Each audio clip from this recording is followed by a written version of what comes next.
Hello guys, જય શ્રી કૃષ્ણ. તો અમે બીચ ઉપર નાસ્તો કરવા બેઠા હતા. એટલામાં એક પક્ષી ત્યાં આવ્યું. તો ચલો અમને થયું કે ચલો એને કંઈક ખવડાવીએ આપણે. તો એને એકલાને ખવડાવ્યું એટલામાં તો એ કોઈનું ફેમિલી લઈને આવતું રહ્યું. પણ ખરેખર જોવા જેવો સીન હતો. હમણાં બતાવજો, આવશે બીજા. વેટ કરજો. અને પાછું બધાને બોલાય બહુ આમ એમના અવાજમાં બોલાવે છે પાછું. જોવા જેવું હતું. જો કેટલા બધા આવી ગયા. ખરેખર હો. પક્ષી લોકોને બી એ લોકોને બી કેવી ખબર પડે છે કે એકલા તો ના જ ખવાય, શેરિંગ માં જ ખવાય.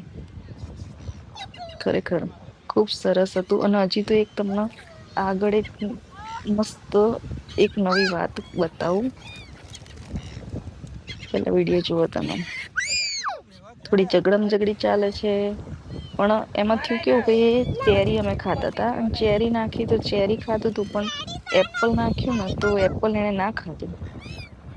અને નવી વાત તો એ હતી કે એ લોકો ખાતા તો હતા પણ એ માટી વાળું થઈ જતું હતું.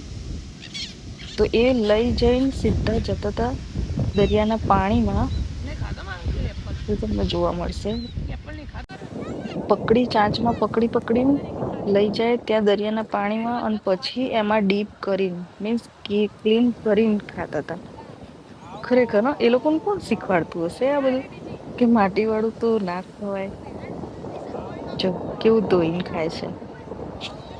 ખરેખર બહુ મજા આવી ગઈ. હો, જવાય એક વાર તો બીચ ઉપર જવું જ જોઈએ.